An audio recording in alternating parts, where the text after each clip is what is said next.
Shooting ସେଟ୍ରେ ଘଟିଲା ଦୁର୍ଘଟଣା।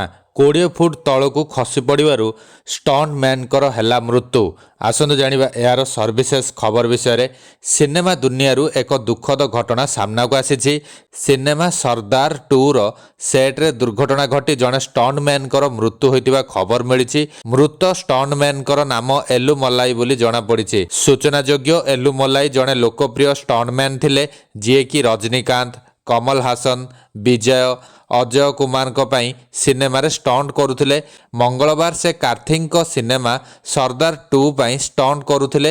ଏହି ସମୟରେ ସୁରକ୍ଷାରେ ତ୍ରୁଟି ହେତୁ ସେ 20 ଫୁଟ ତଳକୁ ଖସି ପଡ଼ିଥିଲେ। ଏହି ଦୁର୍ଘଟଣାରେ ସେ ଗୁରୁତର ଆହତ ହୋଇଥିଲେ।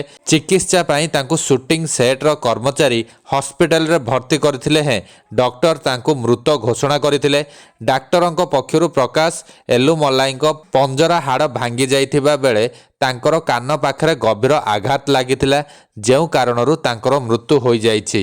ସିନେମା ସର୍ଦ୍ଦାର 2ର ସୁଟିଂ ଜୁଲାଇ 15 ତାରିଖରେ ଆରମ୍ଭ ହୋଇଥିଲା।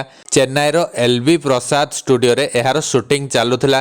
ଜୁଲାଇ 12ରେ ସର୍ଦ୍ଦାର 2ର ମୁହୂର୍ତ୍ତ ପୂଜା ସହିତ ଏହାକୁ ଆଧିକାରିକ ଭାବେ ଘୋଷଣା କରାଯାଇଥିଲା।